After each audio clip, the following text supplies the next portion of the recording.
Pokémon Ruby is my most memorable Pokémon game. I played it over and over when I was younger. I absolutely love Gen 3. It's easily my favorite, from the incredible Pokémon and character designs to the uniquely beautiful environments of Hoenn. I particularly love how sprites reflect off still water and how ripples form as you move through. It's just as striking as an adult as it was as a kid. Absolutely gorgeous. The art style in general is borderline perfect. In my opinion, it's the best Pokémon has ever looked. Vibrant, animated, remarkably detailed, all wrapped up in a 32-bit package. And don't even get me started on the music. I honestly don't even need to mention it. The soundtrack is legendary, and while the Gen 1 and 2 music is great, I feel like this was the first time Pokémon music really popped. I think the story still holds up too and is quite prudent, even if it is incomplete compared to Emerald, which I've never played. I'm very excited for it and have high expectations. It's all just so nostalgic. But because I've played it over and over, and because I'm not as much of a dodo bird as I was when I was younger, emphasis on as much, I needed to spice my retrospective playthrough up with a Nuzlocke.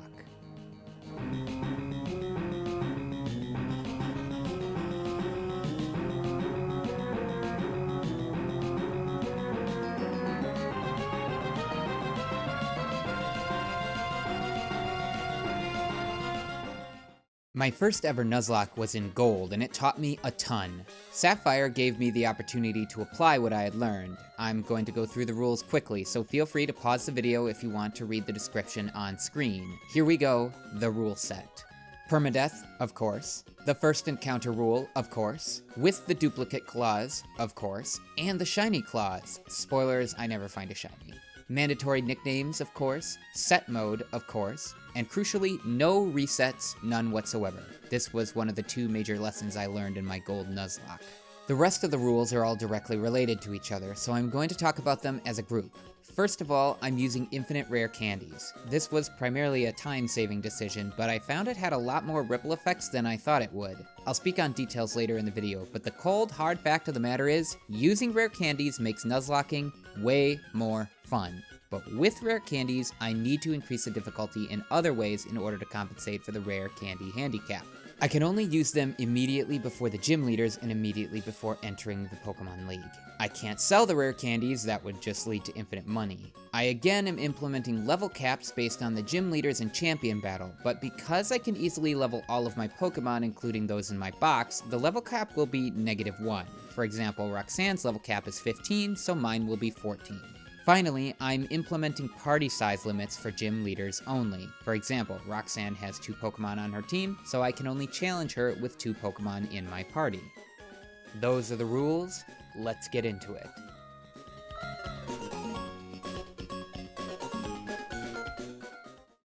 Before getting thrown out of the back of a truck, I named myself Tudens and realized that I can't actually name my rival Dodo. That's a bit of a bummer. I wonder why the developers decided to remove that feature. I pick Mudkip as my starter and name it Wooper with a question mark. After a treacherous trek, I battle May. Pound is strong, so I spam Mudslap for safety. It's a very powerful move to have so early on, but Pound still hits and there's a crit, but I make it through. Along the way to Rustboro City, I'm already realizing that the AI in Gen 3 is much smarter than in Gen 2, and that rare candies make it so I don't feel the need to spread XP evenly. Keeping a lower level Pokemon gives options for relatively low cost sacrifices if needed. At this point, I'm thinking the rare candy deal might be even more of a handicap than I predicted. I'm also developing a solid team so far. I'd give it a 7.8 out of 10. I battle a lot of trainers, including my first double battle, which I am rightfully nervous about. It's so stressful because there are tons of status conditions and both opponents are dangerous. Honestly, it was really fun. I reached Rustboro City and it's time to prep for the gym. While doing so, I picked my team for Roxanne. Wooper and Mirror be the Lombre, kind of an obvious choice, but this causes another realization. Rare candies allow me to create a custom team for pretty much whatever I want. Even limiting their use to right before gym leaders and the Pokemon League doesn't really prevent this. A handicap for sure, but one that makes the game much more fun. Anyway, I take on Roxanne and Mirror B handles it with ease. Roxanne was always tricky for me as a kid, so the relatively simple win was pretty satisfying. There's very little before the next gym, so before you know it, I'm at Brawly's doorstep. I choose Wooper and mine the Wingull. Machop is dispatched quickly, but Makuhita is a different story. It uses Bulk Up twice and knocks off mine's Oranberry, which is a crucial moment. Makuhita uses Arm Thrust and hits 3 times, including 1 crit. Mine dies. It stings because it may have lived if not for the Oranberry knockoff. I panic when Arm Thrust hits Wooper, but it only hits twice. Wooper finishes Makuhita off. This is a painful loss. Pelipper would have been pretty strong throughout the game and could learn Fly, but I have no shortage of water types, so it could have been a lot worse. I'm sure I'll get another flying type, right? I fish up James the Magikarp and catch Big Man Maku the Makuhita, which is a great encounter, and take on the many trainers of Slateport Beach and Museum. They're pretty tricky despite the rare candy advantage. The handicap is feeling less pronounced now. I come across the contest hall in Slateport City, but decide that I won't be engaging with it in this playthrough. That will be for my upcoming Emerald video. Mauville Gym is my next destination, but on the way, Speakers the Whismer almost dies to a Zigzagoon. Then it's time for a notoriously difficult rival battle. It's a sudden spike in levels and stats. In a casual playthrough, May's Pokemon would probably outspeed any team unless you've been grinding. That, in combination with decent coverage moves, regardless of which starter you choose, makes for a brutal fight. Because I had used rare candies on my team, the levels were roughly equal at that point, but it was still tricky. The difficulty sparks from an unexpected choice on May's part. She switches from Wailmer to Grovyle, which isn't supposed to happen very often in Gen 3. It saps my tempo hard, and I'm still not 100% sure why the AI decided to do so. Obviously, it was trying to get Wailmer out of a bad matchup, but why Grovyle? I guess it was just the better of the 2 options. Or was it random? I don't know. I don't know Gen 3 AI very well. This puts me in a tough position, because Grovyle knows Pursuit. I realize I need to get Mirror B as healthy as possible and chance a switch out. I try some semi-blind calculations in my head and am rewarded with an effectively safe switch. Arrakis the Dustox slowly takes Grovyle down with poison, and then it's just a matter of cleaning up the other 2, which is relatively simple, especially because Wailmer keeps using Splash, which I also don't understand. After the battle, I continue toward Mauville City while carefully managing XP. Wooper is getting a little close to going beyond the level cap. I arrive, clear the gym trainers, and prep for Watson. I put together a team, but it doesn't really matter. Wooper sweeps with Mudshot. Before heading to Mount Chimney, I reunite 2 star-crossed lovers in Rusturf Tunnel. This is a thematically important plot point in the Adventures manga, which you should totally read. Then I take on the Windstraits. It's a tricky series of battles with a nice reward at the end, which I didn't use, but maybe I should have? But getting through it involves a scary encounter with a Meditite. Seriously, it's got the Pure Power ability, High Jump Kick, Meditate, Confusion, and Detect. It's a monster. This is where I'd put my flying type, if I had one. Anyway, that's enough nuzlocking for today. I'll pick this back up tomorrow.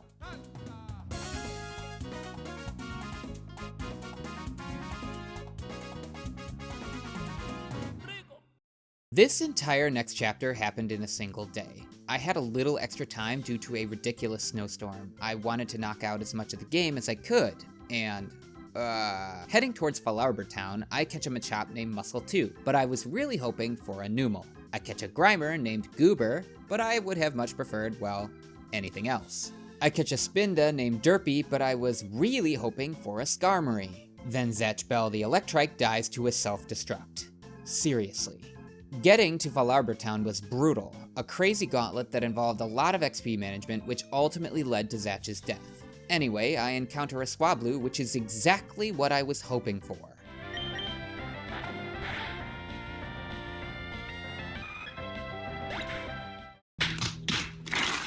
This hurts so bad, but I still have a few opportunities for a Pokemon who can learn Fly. I then encounter a Lunatone in Meteor Falls.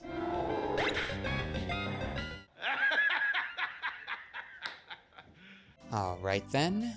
Linoone sweeps Matt on Mount Chimney, and it's time for Archie, another notoriously difficult battle, and I make a mistake. I shouldn't have uproared with Speakers. It gets locked into the attack and dies as a result. I then have to play around Sharpedo's crits with James. I get through, but it's hard. Thankfully, I catch a Nooble named Gobi in Jagged Pass, so there's that. I grab the egg in Lava Ridge Town, clear the gym trainers, and prep for Flannery. I pick Wooper, James, and Bandit. The battle begins and the Slugma are wiped out immediately, but Flannery's Torkoal is vicious. It has Attract, which isn't even cured by a full restore, so annoying. I didn't think it would be, but I gave it a try. James almost gets knocked out by a Body Slam crit. It lives with 3 health. Bandit unfortunately dies to Overheat, which sucks because it was a great all-rounder and it picked up many a useful item. I decide I need to shift gears and try reducing its accuracy, but White Smoke prevents lowering of stats both from James's Intimidate and Wooper's Mudslap. That's absurdly powerful and really threw me for a loop. To be honest, I've never really paid attention to abilities. Well, until I started watching competitive Pokemon, but even then I only ever see a sliver of them. This was the moment where it really clicked. I need to pay attention to and plan around them, because while many abilities do very little, some are extremely powerful and dangerous. After a lot of back and forth, James takes Torkoal down with Dragon Rage. I was terrified I would lose another Pokemon, but I'm safe. On my way back to Petalburg City, I catch a Sandshrew named AJ, but again, I was really hoping for a Trapinch. I submit a fossil in Rustboro, clear the gym trainers in Petalburg, and prep for Norman, which was always the most challenging battle when I played Ruby as a kid. His slacking is infamous for crushing entire teams due to its absolutely absurd attack stat and considerable bulkiness. It has already been a terrible day, and this is a daunting fight. But I have a plan. I start by weaving a Fake Out, 3 X items, and healing on Big Man Maku. I should be able to handle Norman's team with a beefed up Hariyama. This is awful. The worst part is, it isn't just bad luck, it's a mistake. I didn't play around the crit. Had I healed, Big Man Maku probably would have lived. This hurts, but I keep going. Muscle 2 takes out Vigoroth, but...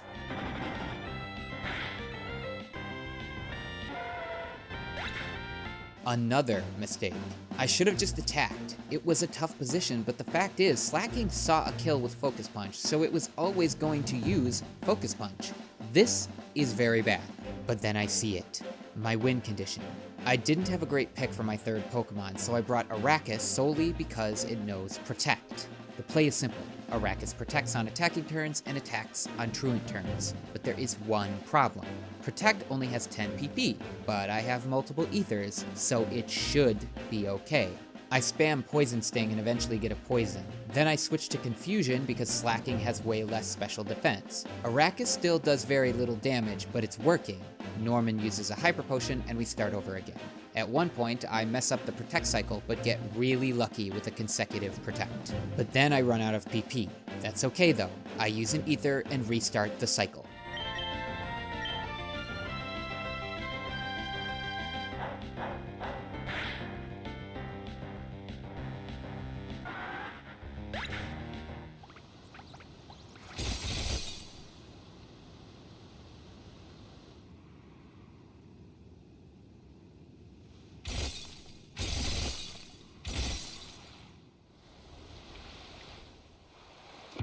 At the time, I was baffled. Why had Protect not worked? I genuinely wondered if it was a bug, but no, this was a game knowledge issue.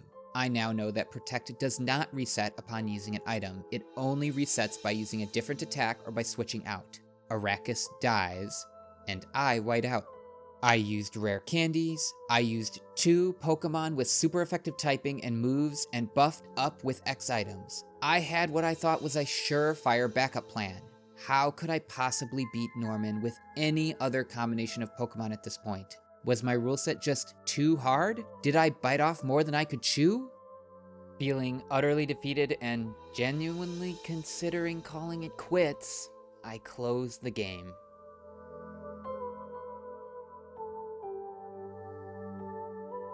It's the next day. I'm driving to work and thinking about my Nuzlocke, wondering if I should be done. I could use the footage I have so far to make my Ruby and Sapphire video, beat the rest of the game normally so I have footage to compare with Emerald, and start the script writing process. Later that day, I get a text from my wife. I get home from work, and I have a little time, so I deposit Big Man Maku, Muscle 2, and Arrakis into my graveyard box and take out Wooper, Goober, and Mirror B. Let's try again. It's not even a competition. I try by lowering the Lesser Slacking's accuracy to the ground, but I mean, that's one of 3 Pokemon. I do manage to take it out, but only after Goober dies, and it took a ton of resources. So what do I do now? Mirror B and Wooper fall to Vigoroth. Alright, let's try again. Last chance. This time with James the Gyarados, Cynthia the Roselia, and AJ the Sandslash. Cynthia paralyzes the Lesser Slacking with Stun Spore, which is, of course, a huge risk, and I'm punished when Slacking one-shots Cynthia with Facade. Time for James. Facade hits, but only does roughly 50% of its health thanks to Intimidate. I stop thinking solely in context of types, and start thinking in context of stats. A win condition. It's faint, but it's there. I'm aggressive with James, relying on Truant, Flinches, and Paralysis. But I take it too far, and James gets hit well at 50% health with Paralyzed Facade. It lives with 3 health. If I had a nickel every time James had lived with 3 health, I'd have 2 nickels, which isn't a lot, but it's weird that it happened twice. James eventually takes Slacking out and pretty easily dispatches Vigoroth, though not without a bit of healing and luck. There's no playing around the crit in this situation. Time for the Greater Slacking.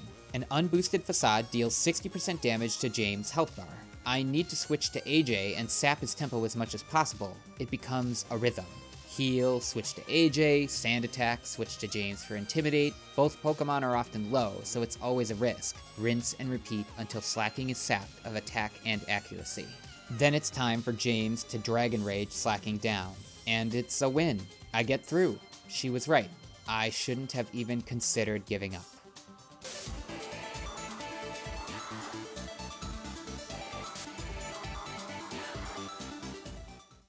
The Nuzlocke continues, but with what team? Norman killed so many of my Pokemon, but not all. Here's the lineup.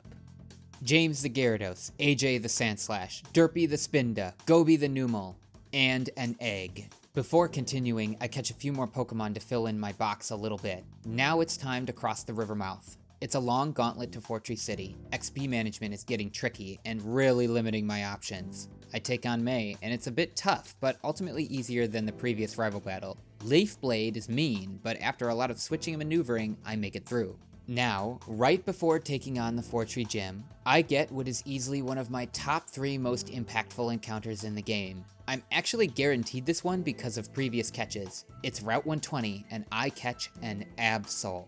I clear the gym trainers and prep for Winona, who is yet another incredible challenge from my childhood. Her Altaria would always set up with Dragon Dance and scale to the stars. I fully expect this Nuzlocke to end here and now.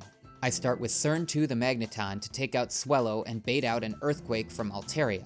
It works, and I switch to James in response. Now I need to take out Altaria before it sets up too many Dragon Dances. I do as much damage as possible, but Altaria is getting stronger every turn.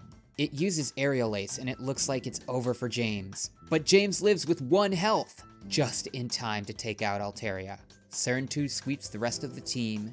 This Nuzlocke has hope. Now it's time for a very long gauntlet, especially due to mine dying and not being able to find another flying type. I have to run everywhere. Pokemon are caught, Pokemon evolve, and AJ dies to a Giga Drain. Gosh darn it, that Shiftry was a huge pain. It became so hard to hit. I arrive at my final battle with May, and she's no longer a challenge. Cern 2 and Gobi sweep. Team Aqua Hideout has me panicking due to a self-destruct. The memories start flooding back, but I make a realization. I'm starting to subconsciously consider abilities like choosing to switch Derpy in against a Zubat in case of a Supersonic. I'm getting better. I arrive in Moss Deep City and prep for the gym. It's time for Tate and Liza. I'm actually really nervous about this gym battle. I can only have 2 Pokemon, and because it's a double battle, there's no switching for safety. Who I go in with at the beginning is all who I'll have. So I construct a specific plan. I use James and Orb the Azumarill to spam Surf and Dive. James will use Surf to hit both Lunatone and Solrock for super effective damage. Lunatone has Light Screen and Calm Mind. Solrock has Sunny Day and a variety of moves to exploit it, including Solar Beam. I need to take both out before the setup. Dive will do solid damage and keep Orb safe half the time, and it's already quite bulky. The plan works like a charm. Tate and Liza fall with little concern for a death.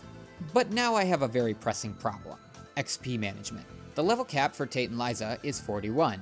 The level cap for Wallace is 42. In order to prevent overleveling, I have to implement some unique strategies to limit XP as much as possible. I give Spinda a cleanse tag to reduce my encounter rate, I run away from as many wild battles as I can, I very purposefully don't go out of my way to find all the trainer battles, and in order to do so, I travel across the sea via dive as much as possible. Thankfully, I'm able to manage XP appropriately in the seafloor cavern, and I sweep Maxi with Cern 2 without overleveling. I carefully navigate the Cave of Origin, pleading with the game not to give me an encounter prior to Kyogre. Turns out you can't. I successfully catch Jesse McCree the Kyogre in the Master Ball. I prep for the Pseutopolis Gym, carefully navigate the ice, and take on Wallace. Cern 2 takes out Love Disc to bait out Whiscash. Orb with a question mark, the Blossom tanks an Earthquake and wipes out Whiscash with Giga Drain. I switch back to Cern 2 to counter Celio and take it out with Thunderbolt. Seeking confuses Cern 2, but I had planned ahead with a Persum Berry. Seeking goes down. Now it's time for the real problem: Milotic. Water Pulse does a lot more damage than I thought it would. Healing won't be enough. I need to switch. James comes in to tank it, but now Ice Beam is doing more damage than I'd like. James can survive multiple hits though, and Strength is doing numbers. But then James is frozen. I switched to Pearl the Clam Pearl, which I brought just in case I needed a sacrifice. The first of my playthrough. I take time to heal up and cure my other Pokemon until Pearl dies. I send in Cern 2, and again, Water Pulse does too much damage and gets a confusion. No longer safe. Back to James, and another Strength brings Milotic low. We both heal to full, and James is able to get some more damage off, but I take a risk, and James gets frozen again. I think about my next move carefully. There's no safe switch-in, and Milotic has Recover, so it's even bulkier than it seems. I decide to send in Duplahack the Tentacruel, who I caught earlier in the game to exploit the duplicate clause for future encounters. It goes down in glory as a second intended sacrifice. It takes a bit, but Duplahack successfully confuses Milotic and now uses Acid as much as possible, fishing for defense drops. I get pretty lucky actually. Multiple confused hits and multiple drops. Milotic recovers a lot though.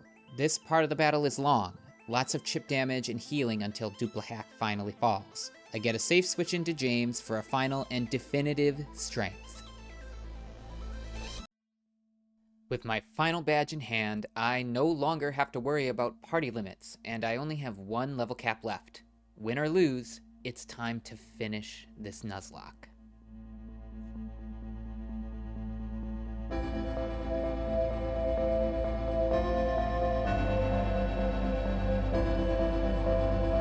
Victory Road is easier than I thought it'd be. I catch Obi-Wan the Medicham, my final encounter for the Nuzlocke, and the trainers aren't much of a threat. Well, until Wally. He's not hard per se, but the type variety of his team makes for a bit of a puzzle.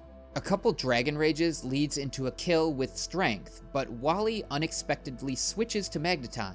I thought these unforced switches are supposed to be extremely rare, but it has happened twice in this playthrough alone. I really don't understand Gen 3 AI. I swap to Gobi to tank the inevitable Thunderbolt and take Magneton down with Earthquake. Altaria comes back out and I chance a Rock Slide. Wally heals with a Super Potion, but then uses Safeguard, so it's a knockout. Delcatty is next, but 2 Earthquakes are plenty to take it down. Wally sends out Gardevoir, and it's easily countered by Lumiose the Absol. It double teams a number of times because it literally can't hurt Lumiose, so I decide to max out its attack with Swords Dance. Slash just needs to hit one more time, which takes a while. Roselia is last, a simple slash takes the win. And now I spend a lot of time prepping, making careful considerations of moves as I get my Pokemon to level 56, an additional level lower than Steven's cap just to be safe. Here's the final team and their movesets. It's time for the Elite Four. Sydney is another one of those battles that haunted me in my childhood.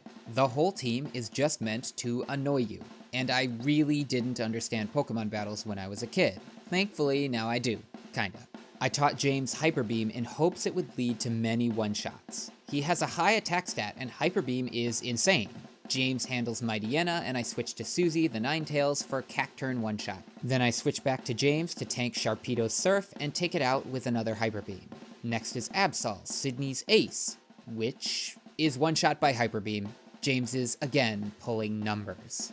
I mentioned earlier that Lumiose the Absol was one of my 3 most impactful encounters in the game. James is another for obvious reasons, and if you know Kyogre, you already know Jesse McCree is the other, and if not, you're about to understand why.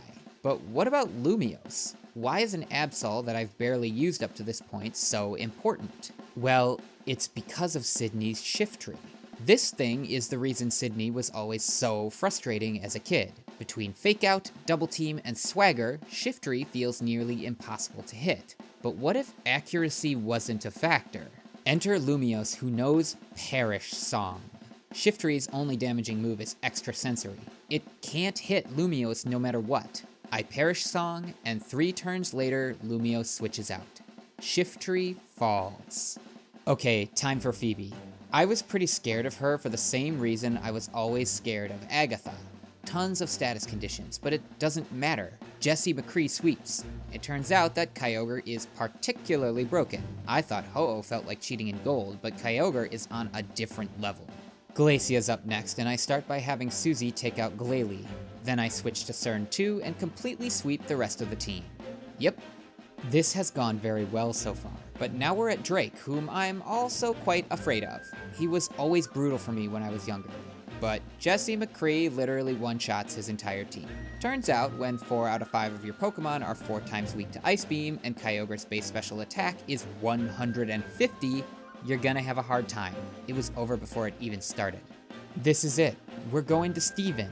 If I win, I'm the champion, and I'll have my first Nuzlocke clear. I start with Cern 2 to take out Skarmory with no issue, and as per the plan, bait out Aggron. James dodges the inevitable Earthquake and one-shots Aggron with Surf. Steven sends out Claydol next, which is a little surprising. More evidence that I don't fully understand Gen 3 AI. I was sure it'd be Cradily or Metagross.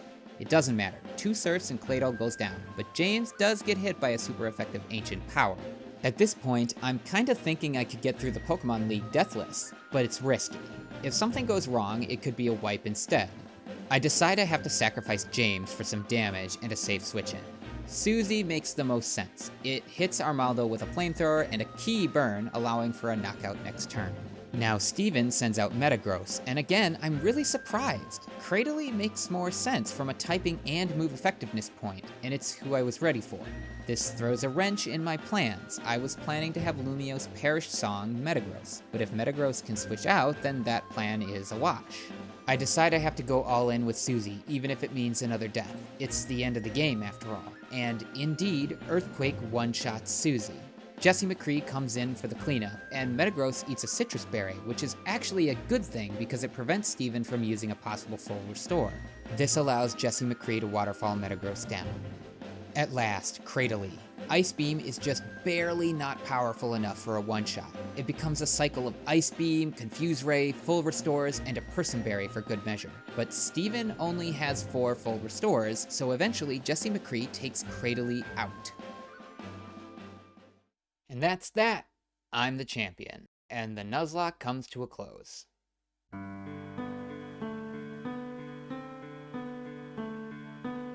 The first thing I thought when I beat this Nuzlocke challenge was, wow, I almost gave up halfway through. Imagine how I would have felt if I had actually done that. I'm really glad my wife convinced me to keep going. It's a lesson I've learned many times. True resilience is born from persevering when presented with failure, and it applies to everything in life, including video games, which I've noticed have gotten harder as I've gotten older. I have less time to play, I have a career and a family. I've gone from rating at the highest level in World of Warcraft to getting all the trophies in all the Kingdom Hearts games, to clearing every challenge in Hollow Knight. I'll play Silksong someday, but I don't have a lot of that in me anymore. Yet my desire for challenging games has almost never burned brighter, especially now that I get to use them to craft bold, detailed analyses and what I hope are exciting narratives. While I no longer think I can do super tight, reflex-intensive gaming feats, I do think I can continue to challenge myself with these unique Nuzlockes. With that said, my next Nuzlocke will likely be my last for a while, for reasons that will become clear as I continue my Pokemon series. But first I get to experience a game I've never played before. Pokémon Emerald. And while I've enjoyed these casual challenge hybrid rule sets I've developed for myself so far, you're not hardcore unless you live hardcore. Hey, you made it to the end of the video. Let me know what your favorite Pokemon generation is in the comments, and please consider liking and subscribing if you've enjoyed this. I've also opened YouTube memberships if you're interested, and I have a 100% free Patreon to post updates and behind-the-scene tidbits. Feel free to check it out. Thank you so much for watching.